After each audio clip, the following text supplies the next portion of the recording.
നമസ്കാരം. Welcome to relax and yoga with Lal. ഞാനിന്നിവിടെ ഇങ്ങനെ ഇരിക്കാൻ കാരണം നമ്മളിൽ പലരും അനുഭവിക്കുന്ന ഒരു ബുദ്ധിമുട്ടാണ് ഈ ഇയർ ബാലൻസിങ് പ്രോബ്ലം എന്ന് പറയുന്നത്. അല്ലെങ്കിൽ വേറൊരു തരത്തിൽ പറഞ്ഞാൽ ഇരിക്കുമ്പോൾ പോലും തല കറക്കുന്നതായിട്ട് തോന്നും, കിടക്കുമ്പോഴും ഒക്കെ തല കറങ്ങുന്നതായിട്ട് തോന്നും. അത്തരത്തിലൊരു അസുഖം. അപ്പോൾ അത് നമ്മുടെ ചെവിക്കുള്ളിലുള്ള ആ ഒരു ബാലൻസിങ് ട്യൂബിൻ്റെ ഒരു കംപ്ലൈൻ്റാണ്. അത് നമുക്ക് യോഗാസനങ്ങളിലൂടെ എങ്ങനെ മാറ്റിയെടുക്കാം എന്നാണ് ആദ്യം നമ്മൾ നോക്കാൻ പോകുന്നത്, ചെറിയ ചെറിയ ആസനങ്ങളിലൂടെ. അപ്പോൾ ആദ്യം മനസ്സിലാക്കേണ്ടത്, അത്തരത്തിലുള്ള കംപ്ലൈൻറ്റ് ഉള്ളവർ അഥവാ കംപ്ലൈൻറ്റ് ഇല്ലാത്തവർ പോലും ഉറക്കത്തിൽ നിന്ന് എഴുന്നേൽക്കേണ്ടി വരുന്ന സമയത്ത്, ഉദാഹരണത്തിന് പെട്ടെന്ന് നമുക്ക് യൂറിൻ പാസ് ചെയ്യാനായിട്ടൊരു ബുദ്ധിമുട്ട് തോന്നി, അല്ലെങ്കിൽ പുറത്തെന്തെങ്കിലും ഒരു ശബ്ദം കേട്ടു, ഒരിക്കലും പെട്ടെന്ന് ചാടി എഴുന്നേൽക്കരുത്. ഒന്ന് ശാന്തമായിട്ട് പതുക്കെ ഒരു വശത്തേക്ക് ചരിഞ്ഞിട്ട് എഴുന്നേറ്റൊന്ന് ഇരുന്ന് ഒരു 2-3 സെക്കൻഡ് അല്ലെങ്കിൽ 10 സെക്കൻഡ് വരെ ഇരുന്നാലും കുഴപ്പമില്ല. ആ 10 സെക്കൻഡ് വരെ ഇരുന്നിട്ട് തല കറങ്ങുന്നുണ്ടോ ഇല്ലയോ എന്ന് നോക്കിയിട്ട്, ഇരുന്നിട്ട് തല കറങ്ങുന്നുണ്ടോ ഇല്ലയോ എന്ന് നോക്കിയിട്ട് മാത്രമേ പതുക്കെ എഴുന്നേൽക്കാവൂ. അതാണ് ആദ്യം ചെയ്യേണ്ട കാര്യം. ഒരിക്കലും ചാടി എഴുന്നേൽക്കരുത്. അതുപോലെ ചാടി എഴുന്നേറ്റ് ഉടനെ നേരെ ബാത്റൂമിലേക്ക് പോവുകയും ചെയ്യരുത്. വീണ് പോകാനുള്ള സാധ്യത കൂടുതലാണ്. അതുകൊണ്ടാണ് ആ കുറച്ചൊരു വിശ്രമം കൊടുത്തിട്ട് ഒരു 10 സെക്കൻഡ് നേരം ഒന്ന് നോക്കണം, നമ്മുടെ തല എങ്ങനെയാണ്, സ്റ്റേബിൾ ആണോ എന്ന് നോക്കിയിട്ട് മാത്രമേ എഴുന്നേൽക്കാവൂ. അതാണ് ഏറ്റവും പ്രധാനമായിട്ട് ചെയ്യാനുള്ളത്. എന്നിട്ട് ഈ 10 സെക്കൻഡ് നേരം കൊണ്ട് നമുക്ക് ചെയ്യാവുന്ന ഒരു ചെറിയ എക്സസൈസ് കാണിച്ചു തരാം. ഇങ്ങനെ ഇരിക്കുക, നട്ടിൽ നിവർത്തിരിക്കുക, കട്ടിലിരിക്കുന്നതിന് പകരം ഇപ്പം ഞാൻ കസേര ഇരിക്കുന്നതേ ഉള്ളൂ.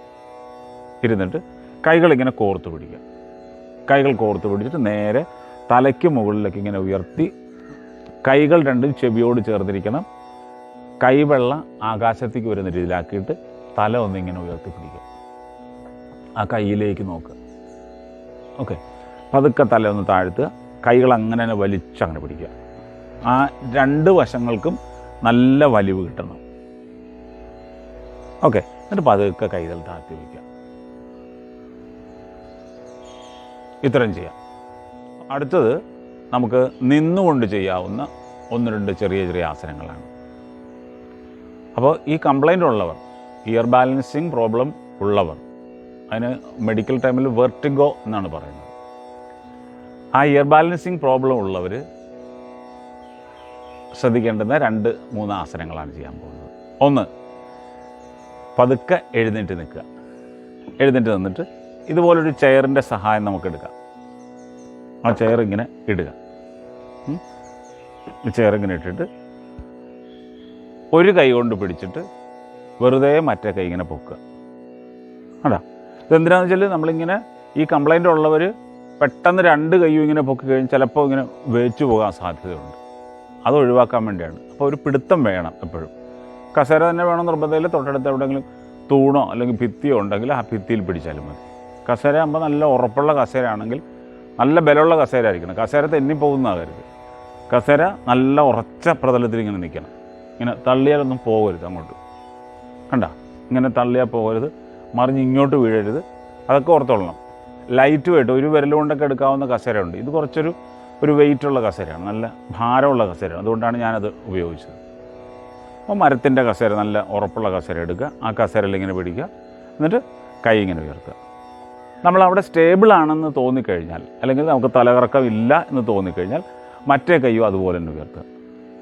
കൈ രണ്ടും ഇങ്ങനെ പിടിക്കുകയാണ് സമാന്തരമായിട്ട്. ഓക്കെ, എന്നിട്ട് നമ്മളിങ്ങനെ മുകളിലേക്കൊന്ന് നോക്കുക. പതുക്കെ താഴേക്ക് കൊണ്ടുവരിക. എന്നിട്ട് പതുക്കെ കൈകളിങ്ങനെ കൊണ്ടുവരിക. അങ്ങനെ സ്റ്റേബിളാണെങ്കിൽ നമുക്ക് വീണ്ടും കൈകളിങ്ങനെ ഉയർത്താം, ചെവിയോട് ചേർത്ത് പിടിക്കാം, പതുക്കെ താഴ്ത്തി കൊടുക്കാം. ഇത് ഒരു 10 തവണ ചെയ്യുക. ഓക്കെ, 10 തവണ ചെയ്യണം. ഇനി നമ്മൾ നേരത്തെ ഇരുന്നുകൊണ്ട് ചെയ്തു തന്നെ നിന്നുകൊണ്ട് ചെയ്യാം. കൈകളിങ്ങനെ കോർത്ത് പിടിക്കുക, നേരെ കൈവെള്ള ഇങ്ങനെ ആക്കിയിട്ട് അത് ആകാശത്തേക്കാക്കുക, വലിച്ചുയർത്തുക. ഓക്കെ, പതുക്കെ കൈ തലയിലേക്ക് കൊണ്ടുവരിക, വീണ്ടും ഉയർത്തുക, കൈ താഴേക്ക് കൊണ്ടുവരിക, വീണ്ടും ഉയർത്തുക, കൈ താഴേക്ക് കൊണ്ടുവരിക, പതുക്കെ താത്തുക. ഇതിൻ്റെ അടുത്ത സ്റ്റെപ്പ് എന്ന് പറയുന്നത് എൻ്റെ കാലിലേക്ക് നോക്കിക്കോളണം. കൈകളിങ്ങനെ കോർത്ത് പിടിച്ചു, നേരെ തലയ്ക്ക് മുകളിലേക്ക് ഉയർത്തി, ആ കൈ വലിച്ചു മുകളിലേക്ക് എടുക്കുമ്പോൾ കാൽ വിരൽ ഊന്നി ഇങ്ങനെ പോകണം. ഉണ്ടോ? വീണ് പോകാത്തിരുത്. അത് വേണമെങ്കിൽ നമുക്ക് ആദ്യം ഒരു കാലിലൊന്നിങ്ങനെ പൊങ്ങാം, മറ്റേ കാലിലിങ്ങനെ പൊങ്ങാം. രണ്ട് കാലും ഒരുമിച്ച് എത്ര പറ്റുന്നോ അത്ര പൊങ്ങാം. ഇങ്ങനെ കണ്ട, ആ കാലിൻ്റെ വിരലിൽ ഊന്നി വരണം. ഇങ്ങനെ വരണം. കൈകൾ ചെവിയോട് ചേർന്ന് തന്നെ ഇരിക്കണം. ശ്വാസം എടുക്കുകയും വിടുകയും ചെയ്യുക, പതുക്കെ താഴേക്ക് പോകുക. മനസ്സിലായല്ലോ? അതാണ് വേറൊരു ആസനം ചെയ്യാനുള്ളത്. ഇതിന് താടാസനം എന്നാണ് പറയുന്നത്. അതായത് പന പോലെ അല്ലെങ്കിൽ ഒരു മരം പോലെ നിൽക്കുകയാണ് ചെയ്യുന്നത്. പന പോലെ. അതുകൊണ്ടാണ്. അടുത്തത് വളരെ ശ്രദ്ധിച്ച് ചെയ്യേണ്ട ഒരു ആസനമാണ്. കസേരയുടെ സഹായം വേണം. നമ്മൾ ഒറ്റ കാലിൽ നിൽക്കാൻ പോവുകയാണ്. അതായത് ഇപ്പോൾ നമ്മൾ വലത് കാൽ തറയിൽ ഊന്നുക, മറ്റേ കാലൊന്നും ഇങ്ങനെ പൊക്കി പിടിക്കുക. വീണ് പോകുമെന്ന് തോന്നുന്നുണ്ടെങ്കിൽ കാല് താഴെ വയ്ക്കണം. വീണ് പോകുന്നില്ല, ഒന്ന് ബാലൻസ് ചെയ്ത് നോക്കുകയാണെങ്കിൽ അങ്ങനെ നിൽക്കാം. ഈ കസേര എൻ്റെ സഹായം വേണം. അങ്ങനെ നിൽക്കുമ്പോൾ നമുക്ക് അതിനൊരു കോൺഫിഡൻസ് തോന്നുകയാണ്, നമുക്കൊരു ആത്മവിശ്വാസം തോന്നുകയാണെങ്കിൽ ആ കൈ പതുക്കെ എടുത്തിട്ട് അരക്കെട്ടിൽ സപ്പോർട്ട് കൊടുക്കുക. ഈ കാല് താത്തിയിട്ടില്ലേ, അത് കുറച്ച് നേരം അങ്ങനെ നിന്നിട്ട് പതുക്കെ മറ്റേ കാല് താത്തുക. ഇനി അടുത്ത കാല്. എപ്പോഴും ആ കസേരയുടെ സഹായം വേണം, വീണ് പോകരുത്, പ്രത്യേകം ശ്രദ്ധിക്കണം. ഇങ്ങനെ പൊക്കി പിടിക്കുക. ആ ഒരു ഉറപ്പ് കിട്ടിക്കഴിഞ്ഞാൽ ഈ കാലിങ്ങനെ പൊക്കി ഇടുക. ഓക്കെ, അത് താത്തി വയ്ക്കുക. ഇങ്ങനെ മാറി മാറി ചെയ്യുക. അപ്പോൾ ആ ബാലൻസിങ്, ശരീരത്തിൻ്റെ രണ്ട് വശങ്ങളും ഇടത് വലത് വശങ്ങളെ ബാലൻസ് ചെയ്യുകയാണ് ചെയ്യുന്നത്. അതൊന്ന് ചെയ്യാം. അടുത്തത് ഇതുപോലെ തന്നെ കസേര പിടിക്കുക. ഈ കാല് ഇങ്ങനെ പൊക്കി പിടിച്ചതിന് പകരം ഈ കാൽപാദം നമ്മുടെ കാൽമുട്ടിന് താഴെ എവിടെയെങ്കിലും ഒന്ന് ഉറപ്പിച്ച് വയ്ക്കുക. ഇങ്ങനെ കാണാമല്ലോ. കാൽമുട്ടിന് താഴെയോ കാൽമുട്ടിനോട് ചേർന്നിട്ടോ ഉറപ്പിച്ചിങ്ങനെ വയ്ക്കുക. ഒരു ഒറ്റക്കാലിൽ നിൽക്കില്ലേ, ഇങ്ങനെ കണ്ട.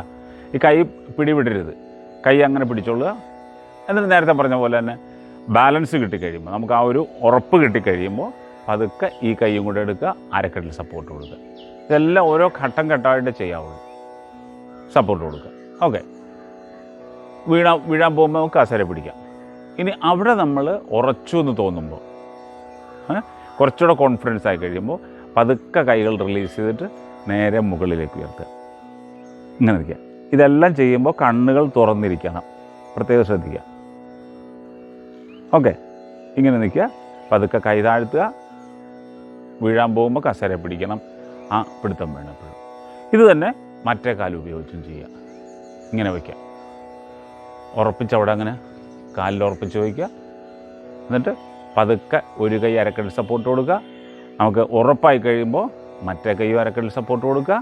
നേരെ കുറച്ചുകൂടെ കോൺഫിഡൻസ് ആകുമ്പോൾ നമുക്ക് നേരെ കൈകളിങ്ങനെ ഉയർത്തിപ്പിടിക്കാം. ദൂരേക്ക് നോക്കി നിൽക്കണം. ഞാനിപ്പോൾ നോക്കുന്ന പോലെ തന്നെ ദൂരേക്ക് നോക്കി നിൽക്കണം. കാണാമല്ലോ. എന്നിട്ട് പതുക്കെ കൈ താഴ്ത്തുക. കസേര പിടിക്കണമെങ്കിൽ പിടിക്കാം. എന്നിട്ട് ഈ കാല് താഴെ വയ്ക്കുക. ഇതിനാണ് നമ്മൾ വൃക്ഷാസനം എന്നാണ് പറയുന്നത്, ട്രീ പോസ്.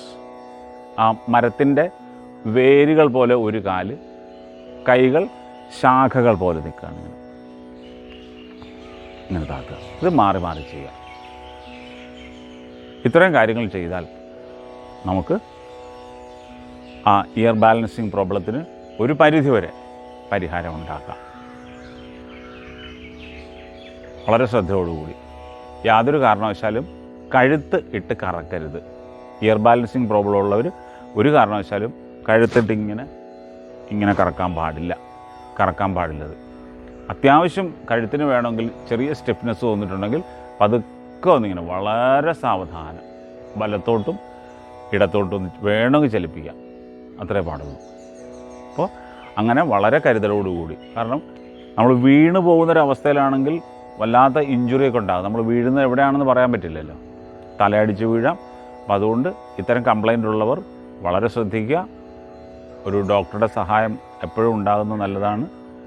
ഇപ്പോൾ പല ഡോക്ടർമാരും നിർദ്ദേശിക്കുന്നുണ്ട് ഈ ഇത്തരം വ്യായാമം ചെയ്യാനായിട്ട്. ബോഡി ബാലൻസ്ഡ് ആക്കുക എന്നുള്ളതാണ് ഏറ്റവും പ്രധാനം.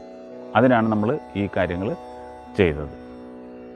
പിന്നെ ദീർഘമായി ശ്വാസം എടുക്കലും വിടലും, ആ പ്രാണായാമം അത് നന്നായിട്ട് ചെയ്യുക. ദീർഘമായി ശ്വാസം എടുക്കുക. ഒരു 5 സെക്കൻഡ് കൊണ്ട് ശ്വാസം ഉള്ളിലേക്ക് എടുക്കുക, 10 സെക്കൻഡ് കൊണ്ട് ശ്വാസം പുറത്തേക്ക് വിടുക. ഇത് നിരന്തരം ഒരു 3-4 മിനിറ്റെങ്കിലും ചെയ്യുക. നല്ല പ്രാർത്ഥന വളരെ അത്യാവശ്യമാണ്. നമ്മൾ തന്നെ ഈ പല വീഡിയോയിലും കൊടുത്തിട്ടുണ്ട് ശവാസനം, യോഗനിദ്ര. യോഗനിദ്രയൊക്കെ ശരീരത്തെ വെൽ ബാലൻസ്ഡ് ആക്കാൻ ഏറ്റവും നല്ലതാണ്. നന്നായിട്ട് ചെയ്യണത് ആ യോഗനിദ്ര കേട്ട് അങ്ങനെ ചെയ്യണം. ശരീരത്തെ മുഴുവനും അയച്ചിടുന്ന ഒരു രീതി. ഓക്കെ, അപ്പോൾ ഇത്തരം കാര്യങ്ങൾ ചെയ്താൽ എല്ലാവർക്കും, ആ ഇയർ ബാലൻസിങ് പ്രോബ്ലം ഉള്ളവർക്ക് നല്ലൊരു ആശ്വാസം കിട്ടും. അപ്പോൾ അത് വളരെ നന്നായിട്ട് ചെയ്യുക. കൊച്ചു രീതി, ചെറിയ രീതിയിൽ തുടങ്ങുക. ചെറിയ രീതിയിൽ തുടങ്ങിയിട്ട് നമുക്ക് ആ നല്ലൊരു ബാലൻസിങ്ങിലേക്ക് വരാം. ഓക്കെ, അപ്പോൾ എല്ലാവരും നന്നായി ചെയ്യുമെന്ന് പ്രതീക്ഷിക്കുന്നു. നന്നായി ചെയ്യണം. നല്ല ആരോഗ്യത്തോടു കൂടി ഇരിക്കാൻ ഈശ്വരൻ അനുഗ്രഹിക്കട്ടെ എന്ന് പ്രാർത്ഥിച്ചുകൊണ്ട് നമുക്ക് വീണ്ടും അടുത്തൊരു വീഡിയോയുമായി കാണാം. അതുവരെ ലോകാ സമസ്ത സുഖിനോ ഭവന്തു.